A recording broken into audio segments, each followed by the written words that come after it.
నమస్కారం news bulletin కి స్వాగతం. నా పేరు సుమలత. వార్తల్లో ముందుగా హెడ్లైన్స్.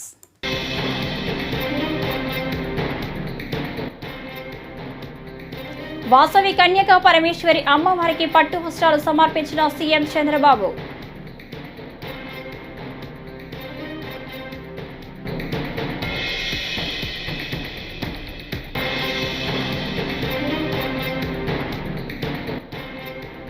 రథ సప్తమి రోజు తిరుమలలో సిఫారసు లేఖల దర్శనాల రద్దు. బిఆర్ నాయుడు.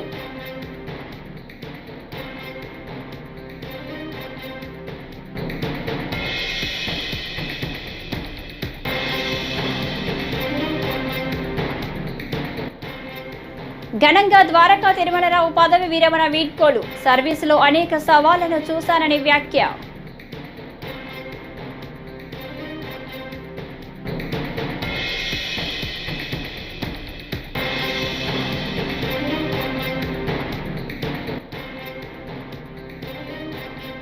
సూపర్ 6 పేరుతో ప్రజలను నిండా ముంచారు. మాజీ మంత్రి ఆర్కే రోజా ఫైర్.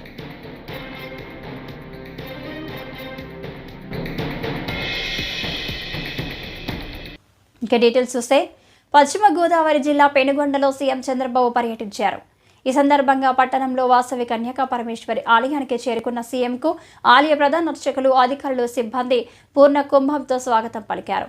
తొలుత అమ్మవారికి చంద్రబాబు పట్టు వస్త్రాలు సమర్పించి ప్రత్యేక పూజలు నిర్వహించారు. అనంతరం సీఎంకు పండితులు వేదాశీర్వచనం చేశారు.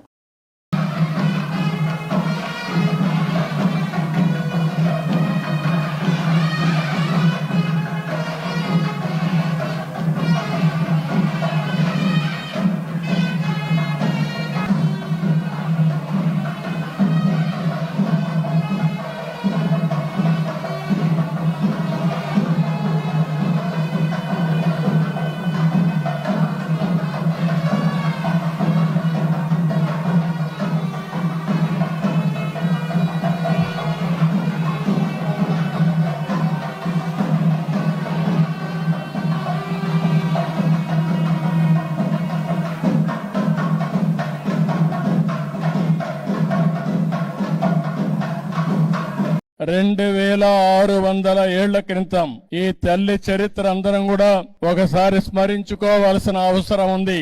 ఒకసారి ఆ చరిత్ర తెలిస్తే మనం కూడా త్యాగాలకు ఏ విధంగా విలువిస్తామో అర్థం అవుతుంది. ఇక్కడే మీరు చూస్తే 2600 సంవత్సరాల కంటే ముందు పెనుగొండ పాలకులు ఆర్య వయస్సులైన కుసుమ శ్రేష్ఠి కుసుమాంబ దంపతులకి పుట్టిన కుమార్తె వాసవి కన్యకా పరమేశ్వరి. ఆ తల్లిని చూస్తే భగవంతుడు ఆశీస్సులతో పుట్టినటువంటి తల్లి, కలియుగ దేవత కన్యకా పరమేశ్వరి అని చెప్పి కూడా మీకు తెలియజేస్తున్నా. దేవుణ్ణి చూసినప్పుడు ఒక వరం ఇచ్చాడు. ఆ వరం ప్రకారమే ఆమె ఇక్కడ పుట్టింది. పుట్టడమే కాదు, గుణవంతురాలు, తెలివైనది, సమాజం పట్ల అత్యంత బాధ్యత కలిగినటువంటి వ్యక్తిగా పుట్టుకతోనే లక్షణాలతో పుట్టి ఆవిడ పెరిగే పరిస్థితికి వచ్చింది. అలాంటి ఆడబిడ్డ ఆ రోజుట్లోనే రాజమహేంద్రవరాన్ని పరిపాలించే విష్ణువర్ధుడని రాజు పక్కనే పరిపాలించేవాడు. ఈవిడ గుణగణాలు తెలుసుకుని ఆయన ఈవిడ్ని పెళ్లి చేసుకోవాలని వాళ్ళ తండ్రితో సంప్రదించే పరిస్థితికి వస్తారు. కానీ ఆ రోజు చూస్తే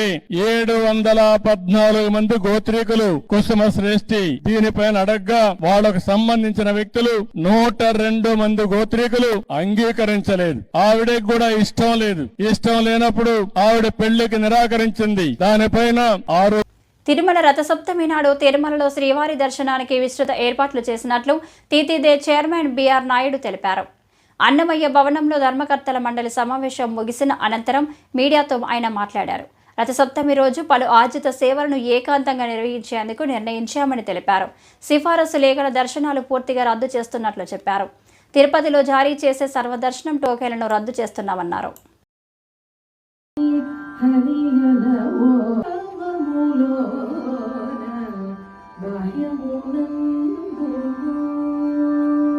4వ తారీఖు నాడు ఫిబ్రవరి 4వ తారీఖు 5:30 గంటల నుండి 8 గంటల వరకు సూర్యోదయం, 6:44 AM సూర్యప్రభ వాహనం, ఉదయం 9 గంటల నుంచి 10 గంటల వరకు చిన్న శేష వాహనం, ఉదయం 10 నుంచి మధ్యాహ్నం 12 వరకు గరుడ వాహనం, మధ్యాహ్నం 1 గంట నుంచి 2 గంటల వరకు హనుమంత వాహనం, మధ్యాహ్నం 2 నుంచి 3 గంటల వరకు చక్ర స్నానం, సాయంత్రం 4 నుండి 5 వరకు కల్పవృక్ష వాహనం, సాయంత్రం 6 నుండి 7 గంటల వరకు సర్వ ఉపాల వాహనం, రాత్రి 8 నుండి 9 గంటల వరకు చంద్రప్రభ వాహనం. ఈ విధంగా మలయప్ప స్వామి వారు ఊరేగింపు ఉంటుంది. దానికి అనుగుణంగా పలు సేవలు, ప్రివిలైజేషన్, దర్శనాలు ఇవన్నీ కూడా రద్దు చేయడం జరిగింది. ఇష్టదళ పాద పద్మారాధన, కళ్యాణోత్సవం, ఉంజల సేవ, ఆర్జిత బ్రహ్మోత్సవం, సహస్ర ఉంజల దీపాలంకరణ సేవలు ఇవన్నీ కూడా రద్దు చేయడం జరుగుతుంది. ఎన్ఆర్ఐలు, చంటి బిడ్డల తల్లిదండ్రులు, సీనియర్ సిటిజన్లు,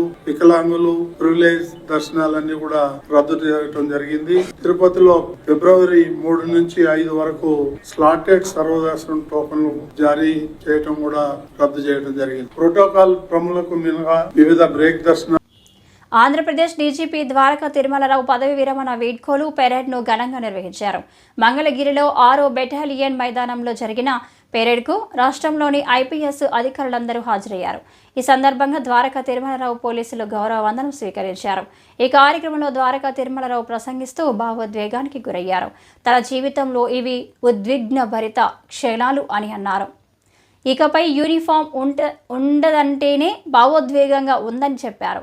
సర్వీసులో చేరినప్పటి నుంచి అనేక సవాళ్లను చూశానని తెలిపారు. సాంప్రదాయ పోలీసింగ్ నుంచి సాంకేతిక పోలీసింగ్ వైపు మారామని చెప్పారు.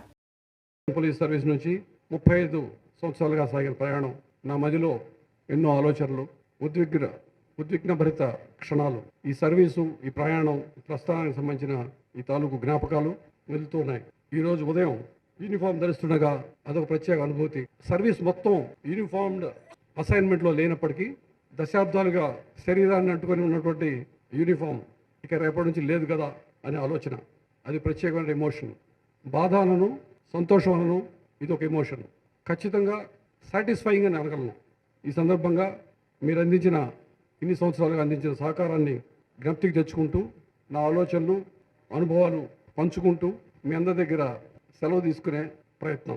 35 సంవత్సరాల క్రితం మసూరులో ఫౌండేషన్ కోర్సుతో ప్రారంభమైనటువంటి ప్రయాణం. ప్రత్యేకంగా గుర్తు చేసుకోవాల్సిన వ్యక్తి ఆ రోజు మా LBSNA మసూరి అకాడమీ డైరెక్టర్, మీ అందరికీ తెలిసినటువంటి వ్యక్తి సత్యానందన్ గారి ఫాదర్ యుగంధర్ IAS గారు, వారు మా డైరెక్టర్ అన్నట్టు.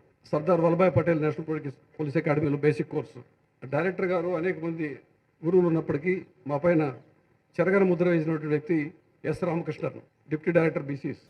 ఎన్నికలకు మందుబాబు ష్యూరిటీ, భవిష్యత్ గ్యారంటీ అంటూ ఊదరగొట్టిన అధికారంలోకి వచ్చాక ప్రజలను చీటింగ్ చేశారని వైఎస్ఆర్సీపీ అధికార ప్రతినిధి మాజీ మంత్రి ఆర్కే రోజా మండిపడ్డారు. సంపద సృష్టించాక సూపర్ 6 అమలు చేస్తామని చంద్రబాబు చావు కబురు చల్లగా చెబుతున్నారని ఫైర్ అయ్యారు. సూపర్ 6 అమలు చేయకపోతే కాలర్ పట్టుకొని నిలదీయాలని లోకేష్ చెప్పారని, ఇప్పుడు ఏ కాలర్ పట్టుకోవాలని ఆమె నిలదీశారు.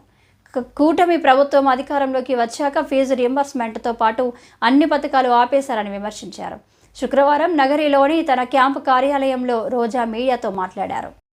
డిగ్రీ, ఇంజనీరింగ్, PG చదువుతున్న పేద మధ్య తరగతి విద్యార్థులకి కట్టాల్సిన 3,900 కోట్ల ఫీజు రియంబర్స్మెంట్, స్కాలర్షిప్ బకాయిలు ఇంతవరకు కట్టలేదు. సో 4 క్వార్టర్స్ కి సంబంధించిన ఈ ఫీజు బకాయిల్ని ప్రభుత్వం చెల్లించకపోతే ఆ పేద విద్యార్థులు చదువుకు దూరం కారా? మీకు ఈ విషయం అర్థం కావటం లేదా అని ప్రశ్నిస్తున్నాం. ఎందుకంటే ఈరోజు చంద్రబాబు నాయుడు గారు ముఖ్యమంత్రి అయిన రోజు నుంచి దాదాపుగా 7 నెలలు అవుతుంది. ఈ ఫీజు రియంబర్స్మెంట్ కోసం, వసతి దీవెన, విద్యా దీవెన కోసం ₹1 కూడా చెల్లించకపోవడం సిగ్గుచేటని కూడా ఈ సందర్భంగా తెలియజేసుకుంటున్నాం. ఎందుకంటే ఆనాడు వైఎస్ఆర్ గారు పెద్ద చదువులు ఉన్నవారికే కాదు, అర్హత ఉన్న ప్రతి పేద మధ్యతరగతి విద్యార్థికి అందించాలని గొప్ప మనసుతో ఈ ఫీజు రియంబర్స్మెంట్ తీసుకురావడం జరిగింది. దాన్ని జగన్మోహన్ రెడ్డి గారు తను అధికారంలో ఉన్న 5 సంవత్సరాలు సంపూర్ణంగా అమలు చేయడం మనం గమనించాం. కానీ ఈరోజు ప్రభుత్వం 3,900 కోట్ల ఈ ఫీజులు, స్కాలర్షిప్ల బకాయిల్ని ఆపేయటం ఎంతవరకు సమంజసమని నేను అడుగుతున్నా. ఎందుకంటే ఈరోజు మీరు చూస్తే విద్యా దీవెన కింద 2,800 కోట్లు, అలాగే వసతి దీవెన కింద 1100 కోట్లు అంటే దాదాపుగా 3900 కోట్లని బకాయిలు పెట్టడం వల్ల కొన్ని కాలేజెస్లో విద్యార్థుల్ని క్లాసులకి రానివ్వట్లేదు. ఇటీవల కేంద్రం తెలుగు సీనియర్ హీరో బాలకృష్ణకు పద్మభూషణ్ అవార్డును ప్రకటించిన విషయం తెలిసిందే. ఈ సందర్భంగా బసవతారకం ఇండో అమెరికన్ క్యాన్సర్ ఆసుపత్రిలో బాలకృష్ణకు సన్మాన కార్యక్రమం నిర్వహించారు. ఆయన మాట్లాడుతూ చిత్ర పరిశ్రమలో 50 ఏళ్లు పూర్తి చేసుకోవడం, 3వ ఎమ్మెల్యేగా గెలుపొందడం చాలా ఆనందంగా ఉందని అన్నారు. కానీ పదవులు, అవార్డులను ఆశించి ఎప్పుడూ పనిచేయలేదని పేర్కొన్నారు. పద్మభూషణ్ వచ్చిన సందర్భంగా, అంటే పద్మభూషణ్ నన్ను వరించిన సందర్భంగా, ఎందుకంటే నేను ఎప్పుడు ఏమీ ఆశించను జీవితంలో, నా పనిని నేను చేసుకుంటూ వెళ్ళిపోతుంటాను. కాబట్టి పదవులకు నేను అలంకారం కానీ పదవులు నాకు ఇప్పుడు అలంకారం కాదు. ఏది నేను సాధించిన జీవితంలో ఇంకా ఎంతో చెయ్యాలి అన్న ఒక స్ఫూర్తి ప్రదాత మా నాన్నగారు విశ్వవిఖ్యాత నట సార్వభౌమ డాక్టర్ పద్మశ్రీ నందమూరి తారక రామారావు గారు.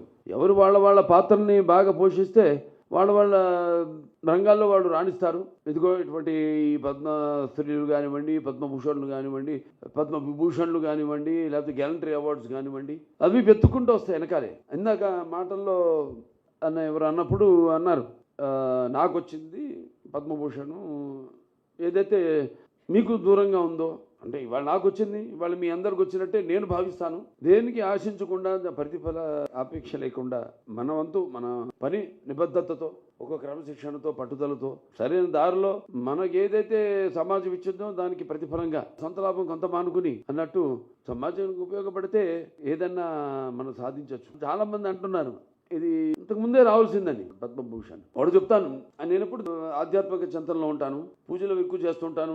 పూజ అంతవరకే, ఆ తర్వాత నా వృత్తి, నా ఆలోచనలు, అదే నాకు దైవం. అది యాదృచ్ఛికమో కాకతాళీయమో, నాన్నగారి 100వ జయంతి సందర్భంగా పూర్తయింది మొన్ననే. తర్వాత ఆయన 75 సంవత్సరాలు చలనచిత్ర పరిశ్రమకు అడుగిడిన సందర్భంగా మొదటి సినిమా మన దేశం విడుదలైంది. నేను 50 సంవత్సరాలు ఇండస్ట్రీలో పూర్తి చేసుకోవడం, అలాగే నేను 3వసారి మళ్ళీ ఎమ్మెల్యేగా హిందూపూర్ నుంచి గెలవడం, అలాగే సినిమా రంగంలో నా సినిమాలు 4 హిట్లు కావడం, అఖండ అయితేనేమి, వీరసింహారెడ్డి అయితేనేమి, నేలకొండ భగవంత్ కేసరి అయితేనేమి, ఇప్పుడు మొన్న రిలీజ్ అయిన డాకు మహారాజ్ అయితేనేమి.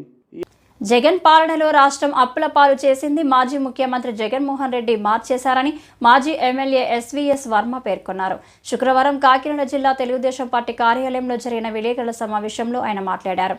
వైసీపీ ప్రభుత్వ హయాంలో 10 లక్షల కోట్ల అప్పు చేశారని, దానికి ఏడాదికి 71,000 కోట్ల అసలు, 1.40 లక్షల కోట్ల వడ్డీ చెల్లింపుల భారంతో ఆర్థిక వ్యవస్థ దివాలా తీసింది. మధ్యన ఒక తప్పుడు ప్రాపగండా చంద్రబాబు నాయుడు గారి మీద పథకాలు ఇవ్వట్లేదు అని చెప్పి వైసీపీ వాళ్ళు ప్రాపగండా చేస్తా ఉన్నారు. చంద్రబాబు నాయుడు గారు రాష్ట్ర ఆర్థిక పరిస్థితి గురించి ప్రజలకు తెలియజేయడం జరిగింది. జగన్మోహన్ రెడ్డి టైంలో ఆర్థిక పరిస్థితి ఘోరాతి ఘోరంగా, అసలు లెక్కాపత్రం లేకుండా, మరి ఈ ప్రాజెక్టులో ఇరిగేషన్ నుంచి ఇంకో చోట నుండి ఇక్కడికి ఎక్కడ కూడా సిస్టమ్ లేకుండా, ఈ రాష్ట్రాన్ని కనీసం అప్పు కూడా పుట్టకుండా, ఎఫ్ఆర్బిఎం సపోర్ట్ కూడా లేకుండా జగన్మోహన్ రెడ్డి రాష్ట్రాన్ని పరిపాలించిన విధానాన్ని మరి 4 నెలలు కూడా అకౌంట్స్ వెతకడం కూడా కష్టమే. ఒక్కసారి చూస్తే చంద్రబాబు నాయుడు గారికి గుండాగినంత పని. దాంట్లో భాగంగానే ప్రజలకి ఆంధ్రప్రదేశ్ రాష్ట్రం యొక్క ఆర్థిక పరిస్థితిని జగన్మోహన్ రెడ్డి ఏ విధంగా సర్వనాశనం చేసి అప్పచెప్పాడు అన్నది తెలియజేశారు చంద్రబాబు నాయుడు గారు. అది నిజంగా మెచ్చుకోవాల్సిన విషయం. ఒక రాష్ట్రానికి ముఖ్యమంత్రి చెప్పవలసిన ఆవశ్యకత ఉంది. అప్పులు 10 లక్షల కోట్లు చేశాడు జగన్మోహన్ రెడ్డి. ఓన్లీ వడ్డీలే 71,000 కోట్లు కట్టాలి సంవత్సరానికి.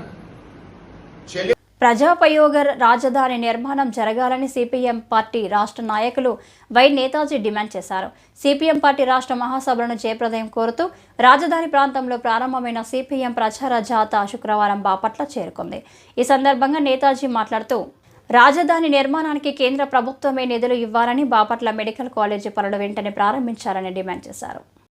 పెట్టుబడిదారుడు ఆయన ఆ స్టీల్ ప్లాంట్కి ఇనప ఖనిజం ఇవ్వాలి అని చెప్పేసి చంద్రబాబు నాయుడు రికమెండేషన్ చేశారు, కేంద్ర ప్రభుత్వం ఆమోదించేసింది. నిజంగా విశాఖ స్టీల్ ప్లాంట్ పట్ల ఈ ప్రభుత్వానికి చిత్తశుద్ధి ఉందా అనేటువంటిది ఈ ఘటన బట్టి రుజువు అవుతా ఉన్నటువంటి పరిస్థితి. అంతేకాదు ఈ గవర్నమెంట్ అధికారంలోకి వచ్చిన తర్వాత ఇచ్చినటువంటి హామీలు ఏ మేరకు అమలు జరిపారు అనేటువంటిది 7 నెలల కాలంలో మనం పరిశీలన చేస్తే ఒకే ఒక్క హామీ, అది అధికారంలోకి రాగానే మేము సామాజిక పెన్షన్ల పెంపుదల 3,000 నుంచి 4,000 పెంచుతున్నామని చెప్పేసి అన్నారు. మనం అందరం సంతోషించాం, అభినందించాం కూడా.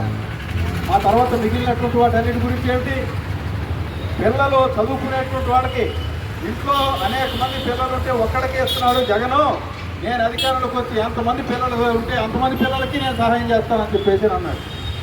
ఏది అట్లాగే రైతులకి 13,000 ఇస్తానన్నాడు, 13,000 ఏం సరిపోతాయి, నేను అధికారంలోకి వస్తే 20,000 ఇస్తానన్నాడు. వెయ్యి డబ్బులు. అట్లాగే ప్రతి మహిళ తన కాళ్ళ మీద తాను నిలబడాలి, అందుకని 18 ఏళ్ళు నిండినటువంటి ప్రతి మహిళకి నెలకు 1,500 చొప్పున ఆమె అకౌంట్లో, బ్యాంక్ అకౌంట్లో డబ్బులు వేస్తానన్నాడు. 7 నెలలు గడిచిపోయింది, అసలు దాని గురించి మాట్లాడట్లేదు. అట్లా నిరుద్యోగులకి 20 లక్షల ఉద్యోగాలు కల్పిస్తామని చెప్పేసి అన్నారు. ఇదిగో మేము ఇచ్చినటువంటి మాట నిలబెట్టుకోవడం కోసం డిఎస్సీ వేస్తున్నాం, టీచర్లు పోస్టులు భర్తీ చేస్తామని చెప్పేసి సంతకం పెట్టారు, పేపర్లో ప్రకటించారు. జనం అంతా పెద్ద ఎత్తున అప్లికేషన్లు పెట్టుకున్నారు. పరీక్ష తేదీ ఎప్పుడు ఎంతవరకు తేల్చరు, మరి పరీక్ష ఎప్పుడు పెడతారో తేల్చకపోతే అసలు టీచర్ల ఉద్యోగాలు ఎప్పుడు భర్తీ చేసేటువంటిది అని చెప్పేసి జరుగుతుంది. ఉద్యోగాలు ఇవ్వలేనటువంటి వాళ్ళందరికీ కూడా నిరుద్యోగ భృతి ఇస్తాం, నెలకు 3,000 అన్నారు. ఏది ఇంతవరకు ఒక్కళ్ళకు కూడా ఆ రకమైనటువంటి ఊసి లేదు. ఈ రకంగా రాష్ట్రంలో కూటమి ప్రభుత్వం 7 నెలల్లో చేసిన 1.19 కోట్ల అప్పులపై వెంటనే శ్వేతపత్రం విడుదల చేసి ఆ అప్పు ఎలా ఖర్చు చేశారో చెప్పాలని వైఎస్ఆర్సీపీ అధికార ప్రతినిధి కాకుమారు రాజశేఖర్ డిమాండ్ చేశారు. ఆ బాధ్యత ఖచ్చితంగా CM Chandrababu, deputy CM Pawan కళ్యాణ్పై ఉందని ఆయన తేల్చి చెప్పారు. రాజకీయాల్లో అనంత అనుభవజ్ఞుడు లేడని చెప్పే చంద్రబాబు ఎన్నికల ముందు గొప్పగా ప్రచారం చేసిన సూపర్ 6 హామీలు అమలు చేయకుండా సాకులు చెప్పడం సరికాదని స్పష్టం చేశారు. ప్రజలకు ఏ వాగ్దానం ఇచ్చారు, ఇచ్చినటువంటి వాగ్దానాలను ఏ మేరకు నెరవేర్చారు అనేటువంటి విషయాన్ని ఒక్కసారి ఈ కూటమి మరి ఆలోచన చేయాలని నేను కోరుతా ఉన్నాను. అంటే దాదాపుగా 8 నెలలు 9 నెలల కాలం అంటే ఆషామాష కాదు, సామాన్యమైన విషయం కాదు. ఈ కాలంలో ప్రజలకు ఏమి చేశాము, ఏ మేలు చేశాము, ఏ మేరకు మేలు చేశాము అనేటువంటి విషయాన్ని ఒక్కసారి కానీ గమనిస్తే ప్రజలకు ఒరిగిందేమి లేదు. మరి అదేవిధంగా ఏమీ జరగలేదు, ఏమి ఒరగలేదంటే గుండు సున్నా ప్రజలకు వీళ్ళు చేసినటువంటిది. ఈ చంద్రబాబు నాయుడు గారికి ఇదేం కొత్త విషయం కాదు. చంద్రబాబు నాయుడు గారికి చాలా క్లారిటీ ఉంది. ఎందుకంటే దాదాపు మరి ఇది 4వసారి ముఖ్యమంత్రిగా ఉన్నటువంటి పరిస్థితులు ఉన్నాయి. ప్రతిసారి కూడా ఇచ్చిన హామీలు నెరవేర్చకుండా ప్రజలకు ఏదైతే మేనిఫెస్టోలో పెట్టారో అవి నెరవేర్చకుండా ఉండడం అనేటువంటిది మేనిఫెస్టోని లైలా కుటుంబంతో చూడగలిగే మంచి కామెడీ సినిమా అని నటుడు విశ్వక్ సేన్ అన్నారు. శుక్రవారం వీఐపీ ప్రారంభ విరామ దర్శన సమయంలో ఆయన తిరుమల శ్రీవారిని దర్శించుకున్నారు. తీతిదే అధికారులు ఆయనకు స్వాగతం పలికి దర్శన ఏర్పాట్లు చేశారు. అనంతరం మీడియాతో మాట్లాడిన విశ్వక్, లైలా చిత్రం ఫిబ్రవరి 14న విడుదల కానున్న సందర్భంగా శ్రీవారిని దర్శించుకున్నట్లు తెలిపారు.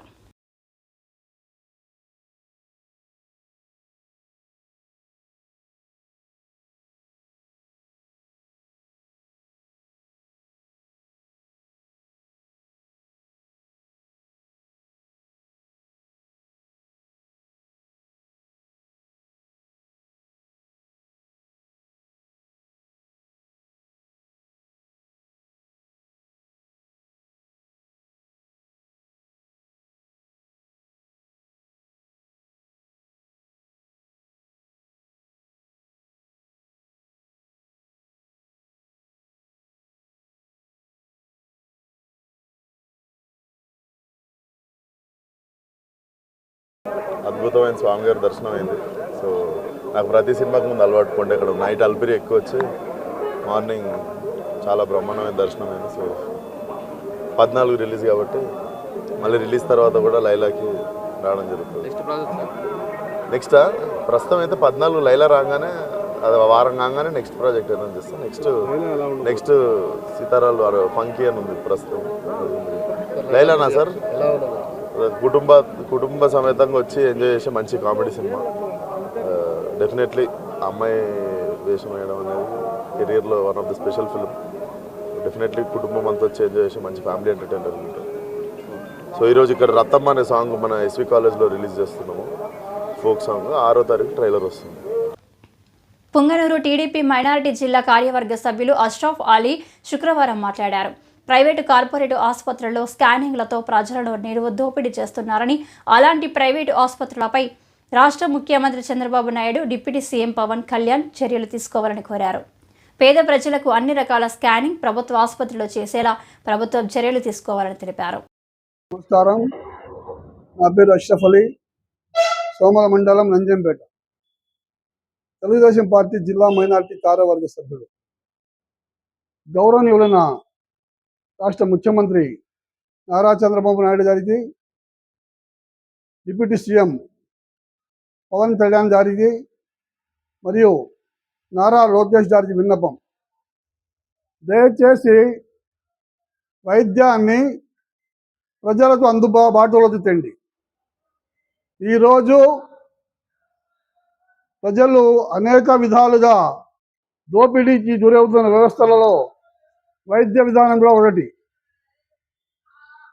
ఏ చిన్న సమస్య వచ్చినా ప్రైవేట్ హాస్పిటళ్ళు, కార్పొరేట్ హాస్పిటల్కి పోతే వేలలో ఫీజులు వేసి ప్రజల ఆర్థిక పరిస్థితిని దెబ్బతీస్తున్నారు. కడుపు నొప్పి అన్నా ఎంఆర్ఐలే, తలనొప్పి అన్నా ఎంఆర్ఐలే. ఏ చిన్న సమస్య వచ్చినా ఎంఆర్ఐ స్కానింగ్లు, సిటీ స్కానింగ్లు అని ప్రజలను స్కానింగ్ల పేరిట దోపిడీ చేస్తున్నారు. ఈ దోపిడీ విధానాన్ని రద్దు చేసి ప్రజలను ఆదుకోవాల్సిన అవసరం ఎంతైనా ఉంది. ఉదాహరణ ఏమంటే, ఈ మధ్యలో మీడియా మదనపల్లి గవర్నమెంట్ హాస్పిటల్లో స్కాన్ సెంటర్లకు పంపిన డాక్టర్లకు నగదు రూపంలో పంపిన కవర్లను బట్టబయలు చేసింది. కాబట్టి ప్రభుత్వ ఆసుపత్రుల్లో ప్రభుత్వము సత్వర చర్యలు తీసుకొని ప్రజలకు కావలసిన అన్ని రకములైన స్కానింగ్లు, ఎంఆర్ఐ స్కానింగ్లు. టీటీడీలో ఉద్యోగ నియామకాల నోటిఫికేషన్ ద్వారా ఎన్డీఏ కూటమి మార్క్ పరిపాలనకు శ్రీకారం చుట్టాలని టీటీడీ ఉన్నతాధికారులకు, రాష్ట్ర ప్రభుత్వంలోని ఎన్డీఏ కూటమి పెద్దలకు బీజేపీ నేత నవీన్ కుమార్ రెడ్డి విజ్ఞప్తి చేశారు. గురువారం తిరుపతిలో ఆయన మాట్లాడుతూ శ్రీవారి దర్శనానికి వచ్చే భక్తుల సంఖ్య రోజుకు గణనీయంగా పెరుగుతుందని, రాష్ట్రంలో ఎన్డీఏ కూటమి అధికారంలోకి వచ్చిన తర్వాత ఏర్పడినటువంటి తిరుమల తిరుపతి దేవస్థానం నూతన పాలక మండలి చైర్మన్, సభ్యులంతా కూడా సామాన్య భక్తులకి శ్రీవారి దర్శనాన్ని కల్పించడంలో, అన్నప్రసాదాలలో, అదేవిధంగా అధికారుల సహకారంతో అనూహ్యమైనటువంటి నిర్ణయాలు తీసుకొని ఈరోజు స్వామివారి ప్రసాదం అద్భుతంగా భక్తులకు అందిస్తున్నారండి. దానితో పాటు టీటీడీ బోర్డుకి నేను ఒక స్థానికుడిగా, బీజేపీ నాయకుడిగా సూచన చేస్తున్నా, విజ్ఞప్తి చేస్తున్నా. టీటీడీ ఉద్యోగ నియామకాల నోటిఫికేషన్ పై కూడా దృష్టి పెట్టండి. ఎందుకంటే తిరుమల శ్రీవారి దర్శనానికి వచ్చే భక్తుల సంఖ్య రోజుకి గణనీయంగా పెరుగుతోంది. దానికి తగ్గట్టుగా తిరుమల తిరుపతి దేవస్థానంలో రెగ్యులర్ ఉద్యోగస్తుల సంఖ్య గణనీయంగా తగ్గిపోతోంది. మనం డేటా చూసినట్లయితే తిరుమల తిరుపతి దేవస్థానం డేటా మొదటలో వాళ్ళు ఇచ్చినటువంటి దీని ప్రకారం ఏదైతే శాంక్షన్డ్ పోస్టులు ఉన్నాయో అవి రెగ్యులర్ ఎంప్లాయీస్ 14,923 మంది ఉండాలండి. దానికి ఈరోజు చూస్తే 6,553 మంది మాత్రమే పనిచేస్తున్నారు. అంటే సగానికి సగం తగ్గిపోయింది. అదేవిధంగా అవుట్ సోర్సింగ్ టీటీడీలో రెగ్యులర్తో పాటు outsourcing staff Shri Lakshmi Srinivasa manpower అని చెప్పని దాని కింద పనిచేస్తున్నారు 4,250 మంది. స్విమ్స్లో 1,750 మంది పనిచేస్తున్నారు. రాష్ట్ర ప్రభుత్వం నూతనంగా ప్రవేశపెట్టిన వాట్సాప్ గవర్నమెంట్ విధానాన్ని ఏలూరు జిల్లా తెలుగు మహిళా ప్రధాన కార్యదర్శి ఉన్నమట్ల సునీత స్వాగతించారు. ఈ సందర్భంగా గడపవరంలో ఆమె శుక్రవారం మాట్లాడారు. ఒక బటన్ నొక్కితే ప్రభుత్వమే మన చేతిలోకి వచ్చేలాగా తండ్రికి తగ్గ తనయుడిలా గొప్ప ఆలోచన చేసిన లోకేష్ అన్నకు వాట్సాప్ హ్యాట్సప్ అని చెప్పారు. అందరికీ నమస్కారం. వాట్సాప్ గవర్నెన్స్ ప్రపంచంలో ఇప్పటి వరకు ఎక్కడా లేనటువంటి విధంగా ఏ ప్రభుత్వము చెయ్యని పని బటన్ నొక్కితే ప్రభుత్వమే మన దగ్గరికి వచ్చే విధంగా ఈరోజు వాట్సాప్ గవర్నెన్స్ని ప్రారంభించారు మన నారా లోకేష్ గారు. ఆయన యువగళం పాదయాత్ర చేస్తూ ప్రజలు కష్టాలు వింటూ కన్నీళ్లు తుడుస్తూ సాగిన ఆనాటి పాదయాత్రలో జగన్మోహన్ రెడ్డి అరాచక పాలనలో ప్రజలు ఏ చిన్న సర్టిఫికేట్ కావాలన్నా ప్రభుత్వ కార్యాలయాల చుట్టూ కాళ్ళు అరిగేలాగా తిరగటం చూసిన ఆయన దీనికి ఒక శాశ్వత పరిష్కారం కావాలని ఆ రోజు ఆయన చేసిన ఆలోచన, ఆయన మదిలో మెదిలిన ఆలోచనే ఇది.